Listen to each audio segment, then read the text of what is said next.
اور اللہ کے رسول صلی اللہ علیہ وسلم نے فرمایا کہ جو اللہ کے خوف میں رہتا ہے اللہ اس پر اپنا کرم کرتا ہے. رسول اللہ صلی اللہ علیہ وسلم نے فرمایا جو اللہ سے ڈرتا ہے، جو اللہ سے ڈرتا ہے دنیا اس سے ڈرتی ہے، جو غیر اللہ سے ڈرتا ہے اللہ اس کو سب سے ڈراتا ہے.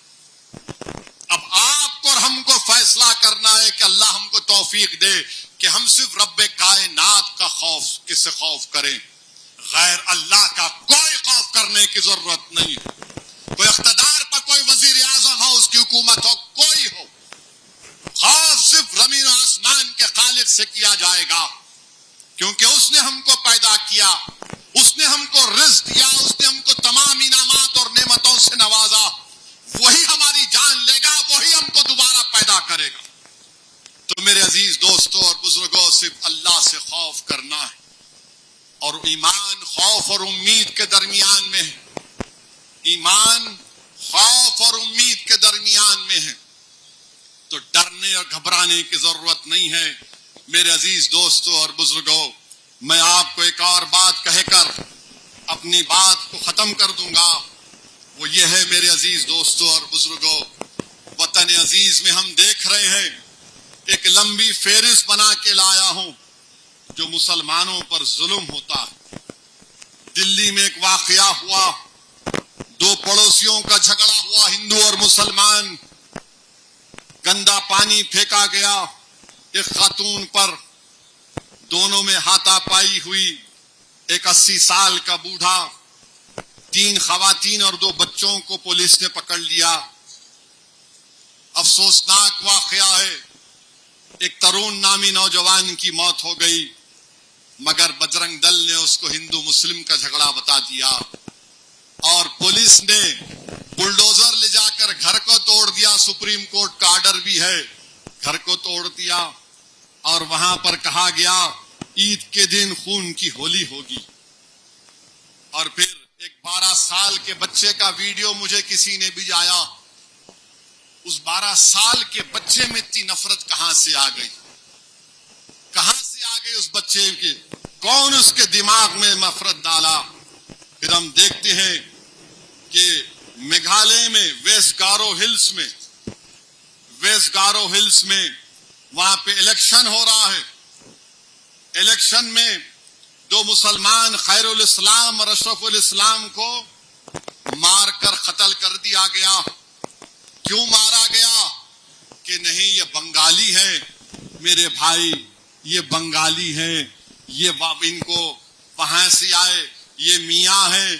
یہ بتاؤ کہ یہ جو بنگالی بولنے والے بھارت کے مسلمان ہیں ان کو میگھالیہ میں مار دیا گیا، خیر الاسلام اشرف الاسلام کو.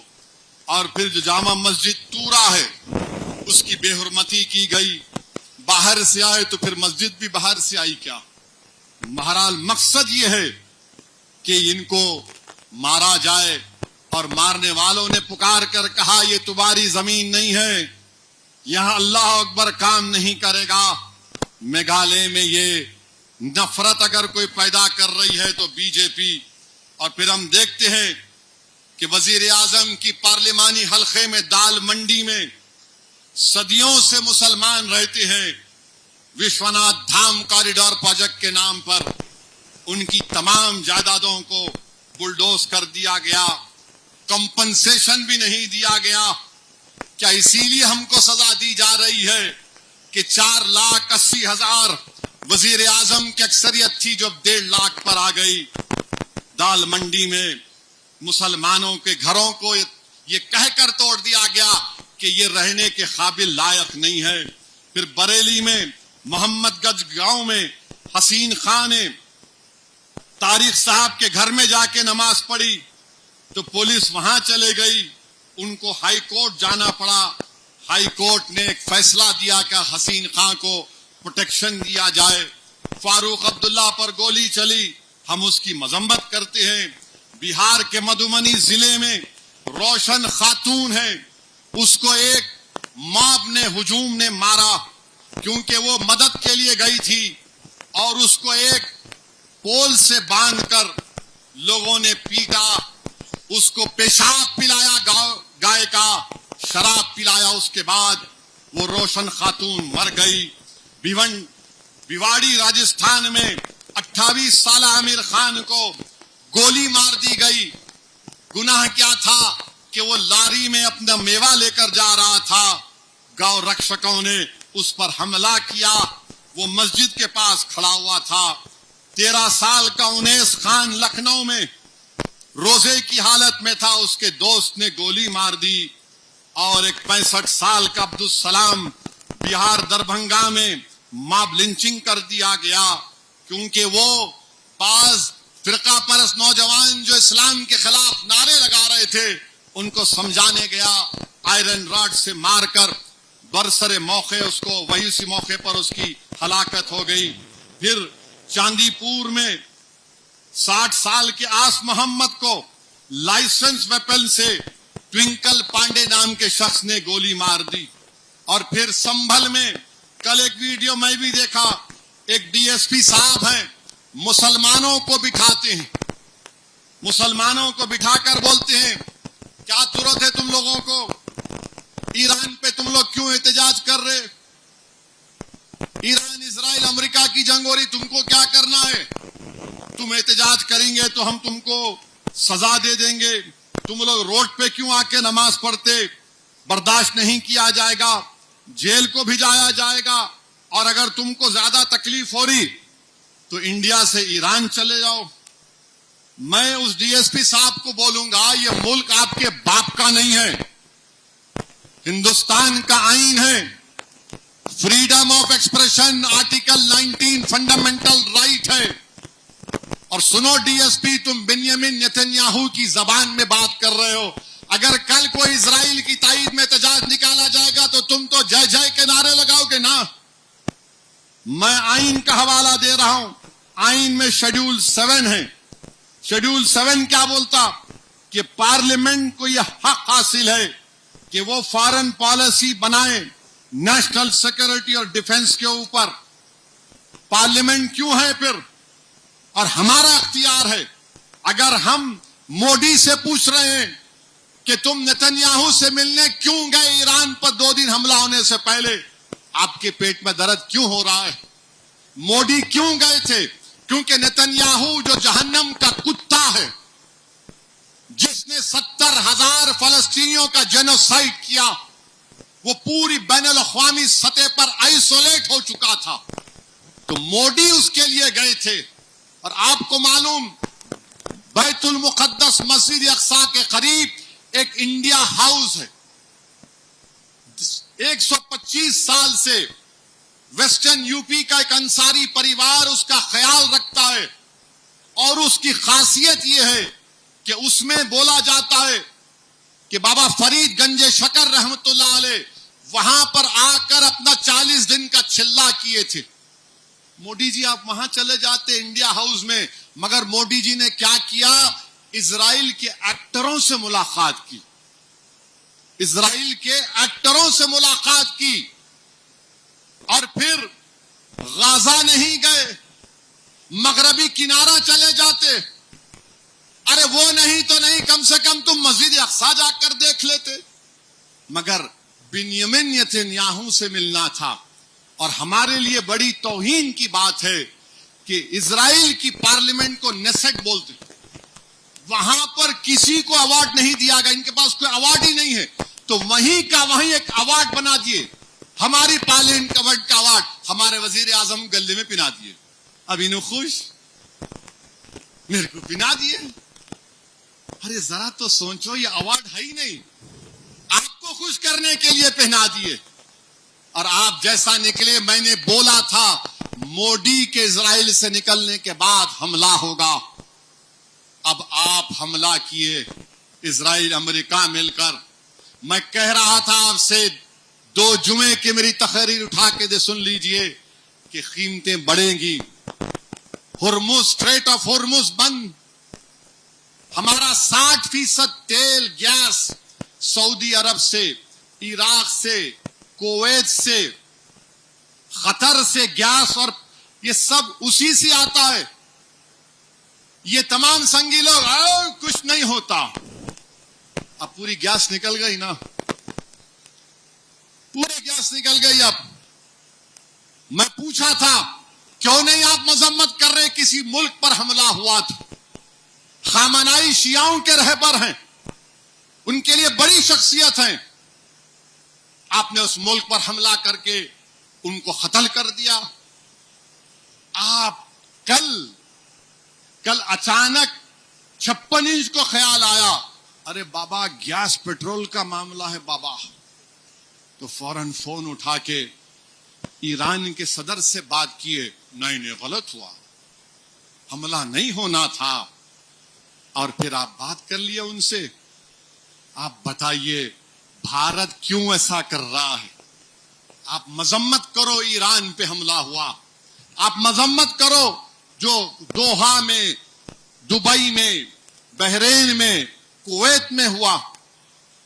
آپ کیوں جا کر ٹرمپ اور نتنیاہو کے ساتھ بیٹھ گئے؟ کیا یہ ہماری خارجہ پالیسی ہے؟ ہم نیوٹرل تھے 80 سال سے، ہم نے ہمیشہ فلسطینیوں کی تائید میں بھارت کھڑا رہا. مگر میرے عزیز دوستوں اور بزرگوں، افسوس کی بات ہے کہ کل وزیر اعظم، جبکہ کل نہیں 10 دن پہلے وزیر اعظم کو فون کر کے کہنا تھا کہ کسی ملک پر حملہ نہیں ہو سکتا ہے، انٹرنیشنل قانون کے خلاف ہے کسی ملک پر حملہ کرنا. ہم نے پاکستان پر حملہ کیا. لوگ بولیں گے کیسا کیا؟ آرٹیکل 51 سیلف ڈیفنس کا اختیار مجھے عاقل ہے. پہلگام پر پاکستان نے 21 ٹورسٹ کو نام پوچھ کر، کیونکہ ہندو تھے، گولی ماری. میں نے آل پارٹی میٹنگ میں کہا کہ مارو پاکستان کو، کیونکہ آرٹیکل 51 UN چارٹر ہم کو اس بات کا اجازت دیتا ہے. مگر ایران پر ٹرمپ اور نیتنیاہو کیوں حملہ کیے؟ یہ ظالم لوگ بات چیت کر رہے تھے. آج آپ دیکھ رہے یہ سازش ہے ان لوگوں کی، یہ تمام مشرکین کی سازش ہے کہ اہل اسلام کو بانٹ دیا جائے. یہ جلتے ہیں ہمارے عرب ممالک کی خوبصورتیوں کو دیکھ کر، یہ برباد کرنا چاہتے ہیں. اللہ ان تمام کو عقل سلیم عطا کر دے. یاد رکھو اگر غازہ کھنڈیر بن گیا تو کہیں تم لوگ بھی کھنڈیر نہ بن جاؤ. یہ وہ لوگ ہیں جن کے بارے میں قرآن نے کہہ دیا کہ کبھی بھی ان کو راز کی باتیں مت بتاؤ.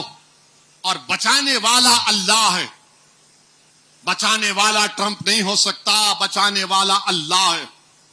اللہ ان تمام ممالک میں امن کو قائم کر دے.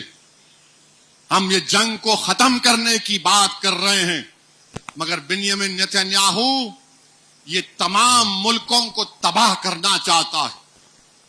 چاہے ایران ہو، کویت ہو، قطر ہو، دبئی ہو، بحرین ہو، سعودی عرب ہو. یہ ظالم زائنسٹ ہیں. یہ وہ لوگ ہیں جو پوری عربوں کی زمین پر قبضہ کرنا چاہتے ہیں. اور سنو عزیز دوستوں اور بزرگوں، جب مسجد اقصی اور بیت المقدس اور فلسطین کا ذکر آ جائے اور کسی مسلمان کے دل میں حرارت پیدا نہ ہو، تو رسول اللہ صلی اللہ علیہ وسلم کی حدیث ہے کہ جہاں پر بیت المقدس مسجد اقصی کا ذکر آئے اور تم دل سے بھی تمہارے دل میں جذبہ نہ آئے تو پھر کیا زندگی ہماری؟ وہ لوگ کیوں مارے جا رہے ہیں؟ 70,000 اب شہید ہو گئے 1948 سے. اگر دیکھو آپ اتنے لوگ مارے گئے، 10 لاکھ سے زیادہ لوگ مارے گئے اب تک، 15-20 لاکھ سے زیادہ لوگوں کو بے گھر کر دیا گیا. آپ حد ہو گئی. یہ ظالم زائنسٹ، اتنی گندی فوج ہے اسرائیل کی. ویڈیو ہے ایک فلسطینی سے، اس کا ریپ کر رہے ہیں فلسطینی کا. آرتھوپیڈک ڈاکٹر ہے، ریپ کر کے وہ مر گیا تو حکومت نیتنیاہو کی اس کو ان تمام ظالموں کو بری کر دیا. ویڈیو ہے، آپ دیکھ سکتے ہیں ویڈیو کو. یہ ظلم کیا جا رہا ہے فلسطینیوں پر، اور مجھے یقین ہے کہ انشاءاللہ تعالی اللہ ضرور ان فلسطینیوں کی مدد کرے گا، اللہ ضرور ان کو سرخرو کرے گا. اور یاد رکھو عزیز دوستوں اور بزرگوں، یہ وہ جگہ ہوگی جہاں پر حشر کا میدان ہوگا. یہ وہ جگہ ہوگی جہاں پر ہم تمام کے اعمال اور ہماری عمل کا حساب کتاب دیا جائے گا. یہ وہ جگہ ہوگی جہاں پر محمد صلی اللہ علیہ وسلم اپنے مبارک ہاتھوں سے آب کوثر کا جام انشاءاللہ ہم کو اور آپ کو پلائیں گے. تو میرے عزیز دوستوں اور بزرگوں، مسجد اقصی بیت المقدس تیسری اہم ہمارے لیے جگہ ہے مسلمانوں کے لیے، اور اللہ سبحانہ و تعالی ضرور ان فلسطینیوں کو کامیاب کرے گا. اللہ سودان میں امن کو قائم کر دے. سونے کے لیے وہاں پر 10-15 ہزار لوگوں کو مار دیا گیا، صرف سونے کے لیے. میرے عزیز دوستوں اور بزرگوں، میری آپ سے اپیل ہے کہ رمضان کے آخری دنوں میں عبادت کریے. آپ کو نئے کپڑے بنانا ہے ضرور بنائیے، مگر ایک بات یاد رکھیے، اللہ کو راضی کرنا ہے. اللہ کی رحمت جوش میں ہے. اپنی اولاد کو، اپنے ماں باپ کو، ان تمام سب مل کر اللہ کی رضا کی کوشش کریے. اللہ کی رحمت جوش میں ہے. نہیں معلوم کہ آئندہ سال ہم کتنے لوگ زندہ رہیں گے. زندگی ختم ہونے والی ہے، یاد رکھو. یہ دنیا ختم ہو جائے گی. ہم تمام کو اس آنے والی دنیا کے لیے اپنے اعمال کو صحیح کرنا ہے. اور میں آپ سے اپیل کر رہا ہوں کہ آپ احتیاط برتیے، دین کا لحاظ رکھیے، بے حیائی کو عام مت کریے. بے حیائی کو عام مت کریے. خدا کے لیے اپنے ماں باپ کی خدمت کریے. اچھے انسان بنو. بیوی کو چاہو ضرور، مگر یاد رکھو ماں باپ کو بھی نہیں بھول سکتے. میں آپ کو بتا رہا ہوں کہ میرے والد کے انتقال کے بعد میں اپنے ماں سے جب کبھی ملنے جاتا ہوں، میری ماں 1 منٹ کے اندر میرے چہرے کو دیکھ کر بول دیتی ہیں کہ میں پریشان ہوں. میری ماں 1 منٹ میں کہہ دیتی ہے کہ کھانا کھلاؤ، میرے بچے کو بھوک لگی ہے. قدر کرو، یہ بہت بڑی نعمت ہے.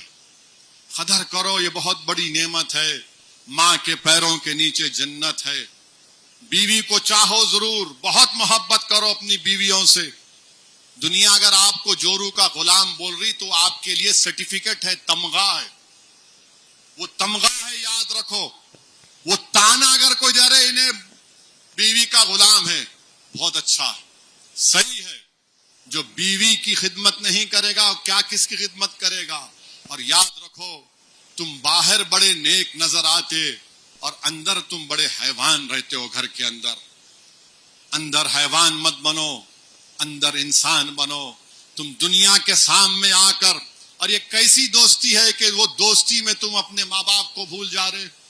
یہ کیسی دوستی ہے تمہاری کہ تم اپنے بیوی بھائی بہن کو بھول جا رہے.